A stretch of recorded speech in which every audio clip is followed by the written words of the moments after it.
Hello, welcome to Just the Dis. This is where we talk about Blu-rays, and today I'm going to try and do a super quick video about the Warner Archive 4 for 44 sale, which is a regular thing that they do at the WB shop, and it's a great sale. You know, $11 a disc, and obviously 4 for 44 doesn't mean you have to get 8. You have 5 you can get for $11 each, 6, $11 each. Anything past 4 is $11, and so that's a great deal. And I'm gonna go through some that I like. This pile is like too big to hold up even. And I'm not gonna go through as much noir, because if you go back, I'll leave a link to my noir Vember recommendations, and there's a bunch of Warner Archive titles in that group as well. But like I said, I got a short amount of time. I'm going to do this real quick. So these will be fast, almost lightning round. I'm going to start with one of my favorite films of all time, Night Moves. 1975, Arthur Penn neo-noir. Gene Hackman plays a private detective, an ex-football player turned PI named Harry Mosby. And it is the story of him getting involved with a case where a starlet is looking for her young daughter, played by... of course, I can't think of who it is right now. Damn it, I'm gonna blow this right off the bat. But it's a really good private detective movie, like just that sort of movie that's examining why private eyes want to get all the clues and how sometimes they don't add up to the answer, and that the answers are not knowable. And it's a movie that gets better every time I see it, and it is just absolutely... Melanie Griffith is the name of the daughter I couldn't think of. Anyway, great movie, wonderful. Another Hackman movie, Jerry Schatzberg's Scarecrow. This one's from 1970... Shoot.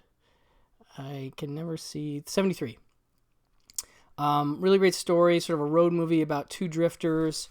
One is played by Hackman, one is played by Al Pacino, and how they happen upon each other on the side of the road at one point, and they sort of become friends and begin to travel together and share the dream that Hackman's character wants to open a car wash, and Al Pacino's character is trying to get back to his kid who hasn't seen in years because he's been in the Merchant Marines, and he sort of bailed on his wife and has a present for his kid, and so they have their two missions, and they slowly become friends, and it's just fantastic. Just a wonderful movie, shot by Vilmos Zsigmond, widescreen, looks beautiful on this Blu-ray. One of my favorite 70s films. Gotta get it. Another great 70s film, Big Wednesday from 1978. This is John Milius's film about surfers, very much imbued with John Ford and the sense of mythologizing the past. You have this story of these three surfer friends there, played by William Catt, Gary Busey, and Jan Michael Vincent. And so we see them in a stretch of their life from their, I think, post-high school years into their adulthood, where, one of them goes off to Vietnam and the others don't, and how that affects them. And I know Tarantino is a big fan of this movie. In fact, he's the reason I first saw it, because I think he said it was one of his favorite movies, and that surfers didn't deserve a movie this good. He didn't like surfers or something. I can't remember. But it is a really good movie, and it also has a sense of Kurosawa, maybe, I don't know.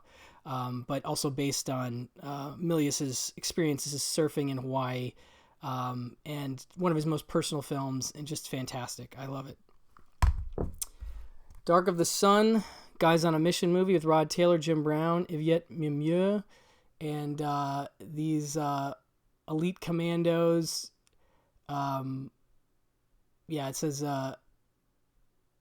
what's funny is, like, I'm on the commentary for this, and I forgot how to describe it, but it's basically an impossible rescue kind of mission, and this is one that Tarantino likes too. They even mentioned it on the back here.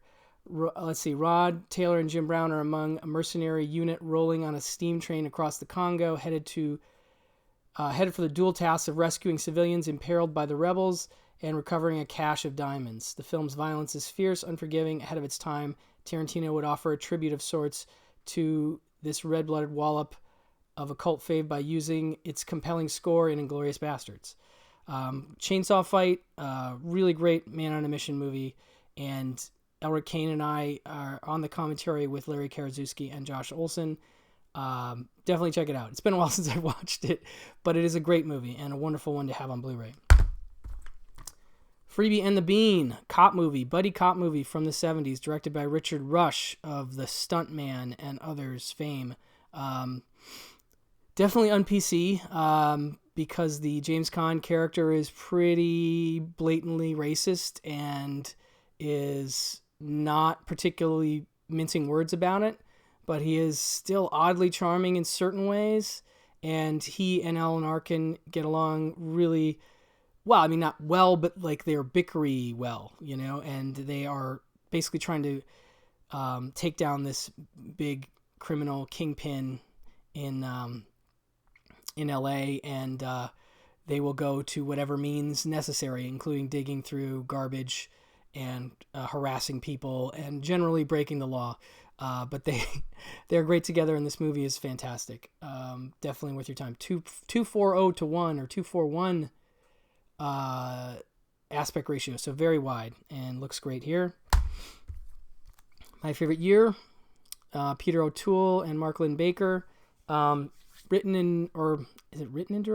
Directed by Richard Benjamin, actor Richard Benjamin. Basically the story of a sort of washed up Errol Flynn type actor played by O'Toole, who is in the, I don't want to say twilight of his career, but he's become a sort of a joke, an alcoholic, and he is brought onto this live television variety show, which Mark Lynn Baker is kind of a lowly writer on, and Mark Lynn Baker is put in charge of keeping him out of trouble, and that is a very difficult task because he's a very troublesome man who likes to drink and hang out with the ladies and generally get into adventures, and it's a very moving and wonderful comedy, highly recommended. Ballad of Cable Hogue. This is a Sam Peckinpah movie, one of my favorite Sam Peckinpah movies, about Jason Robards, who is a guy, I think he's with a couple buddies that desert him on a gold claim and leave him in the middle of the desert, and he somehow finds his way out of the desert and sets up a way station where people can come and get water, and he sort of builds a business around that and meets a woman played by Stella Stevens, and it's it's a character movie, and it's much more low-key and not action-oriented like a lot of Sam Peckinpah's movies. I think Joe Dante is a big fan of this one too. This has a commentary by Nick Redman, Paul Sador, Garner Simmons, and David Weddle, the Peckinpah gang, that you'll hear on a lot of commentaries on Peckinpah films. But this is one of my favorites. And another one of my favorites, Ride the High Country, with Randolph Scott and Joel McCrea, a very early Peckinpah film, and just sort of an end of the West, two old gunmen on one last ride kind of movie.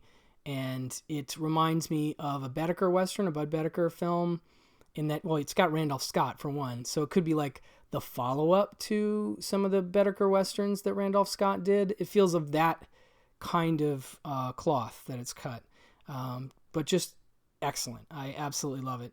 Totally, these two are two of my absolute favorite Peckinpah films. Bad Day at Blackrock. Spencer Tracy. This is directed by John Sturges of The Great Escape, etc. Spencer Tracy is a guy who goes to this remote town in, I can't remember where Blackrock is, if it's like Nevada or I forget, but he's trying to deliver something to I think an ex-soldier, and something has happened to that soldier, and the town is very clammed up about it.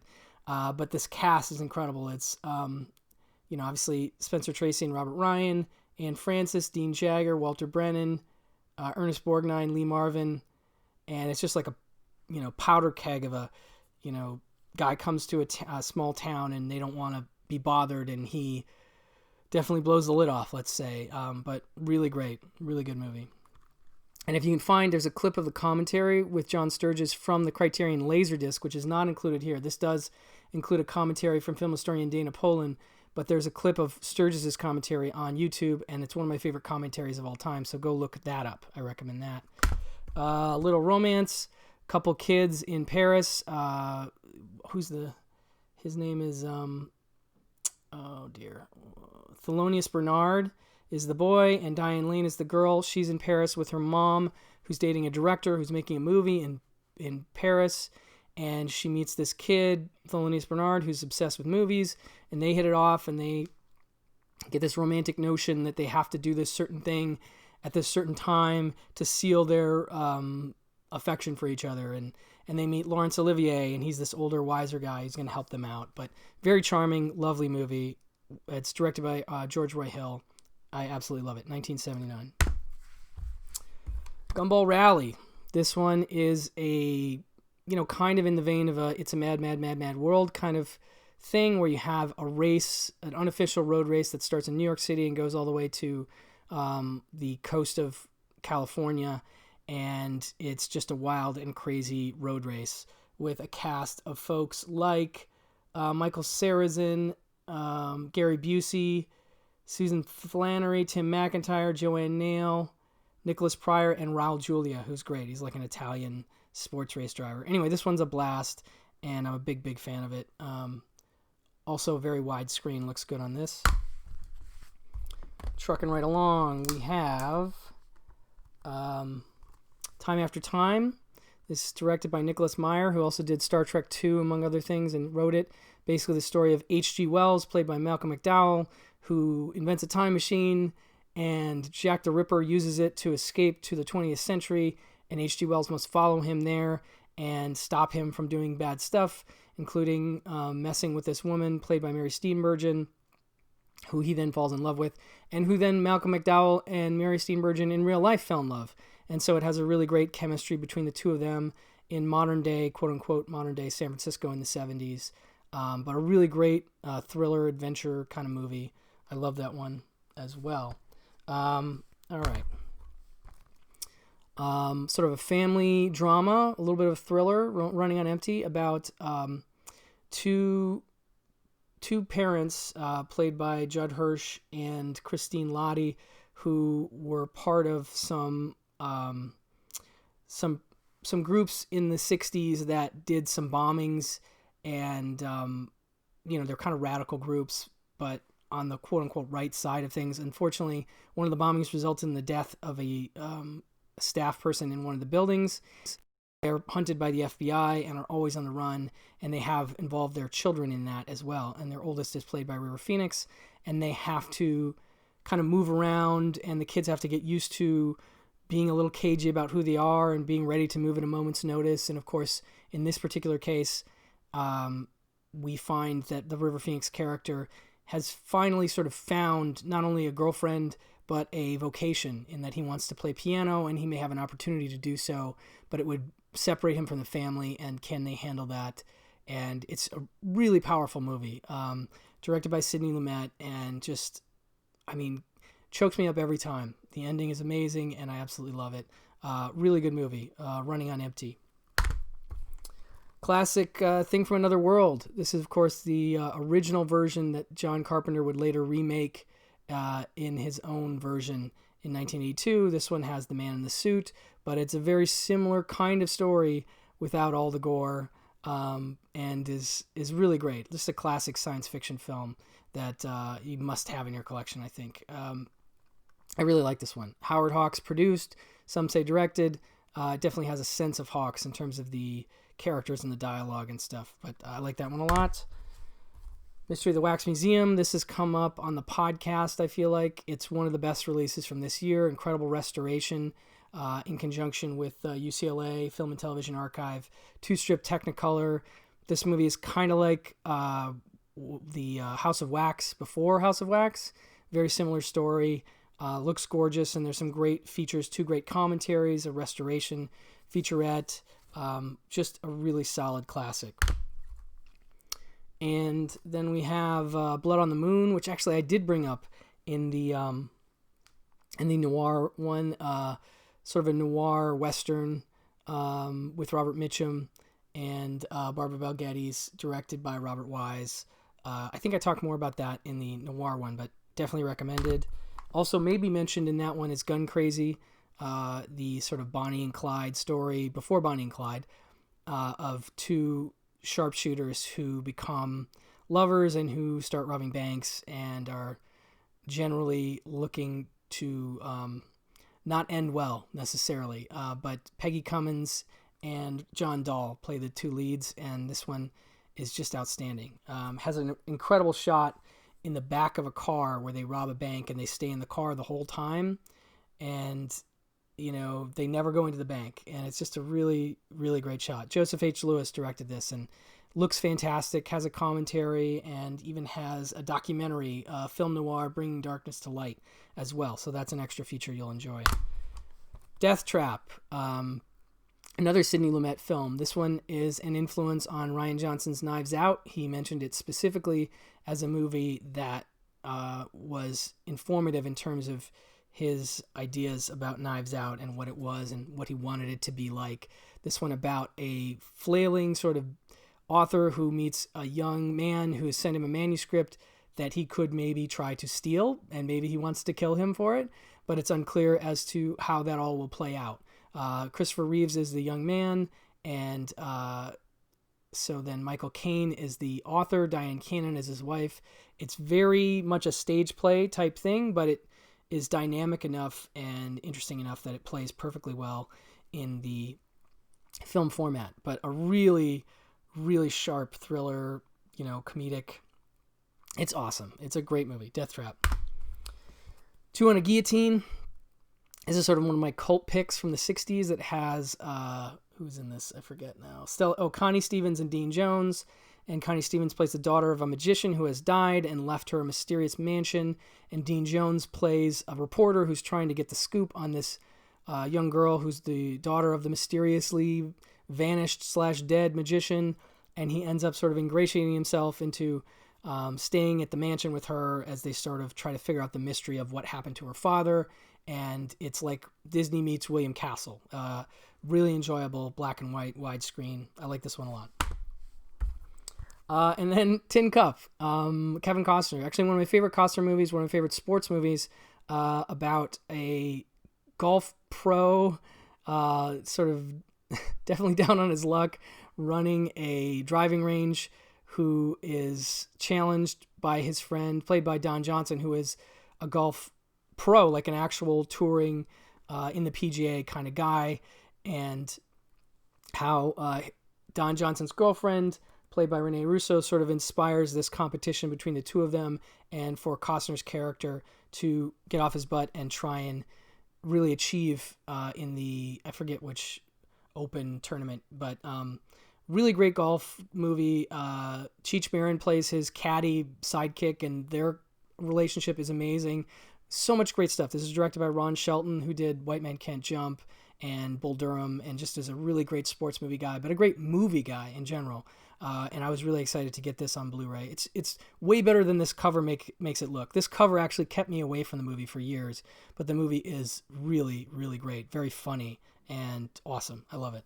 And last but not least, a TV movie classic, Bad Ronald, starring Scott Jacoby as the kid who ends up hidden in the walls after he accidentally commits a sort of manslaughter. His mom hides him, and then she ends up getting sick, and he ends up stuck in the walls of this house after the house is sold, and this new family moves in, and he is able to sort of spy on them and sneak around the house through these little secret doors, and he gets more and more unhinged as the movie goes.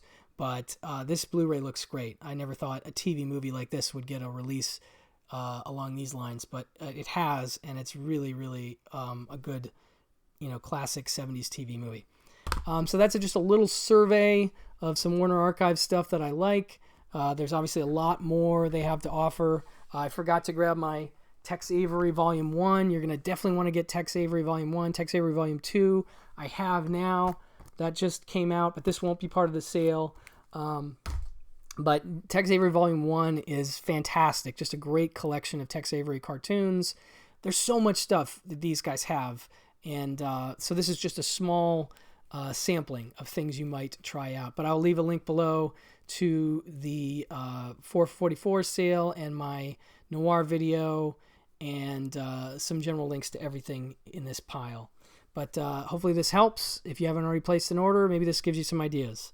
But it is a good deal and definitely worth taking advantage of. I think it's only through the 30th of this month, so a couple more days. Enjoy and thank you. Like this video if this is the kind of thing you're into, these sale videos, and I'll keep doing them. Thanks for watching.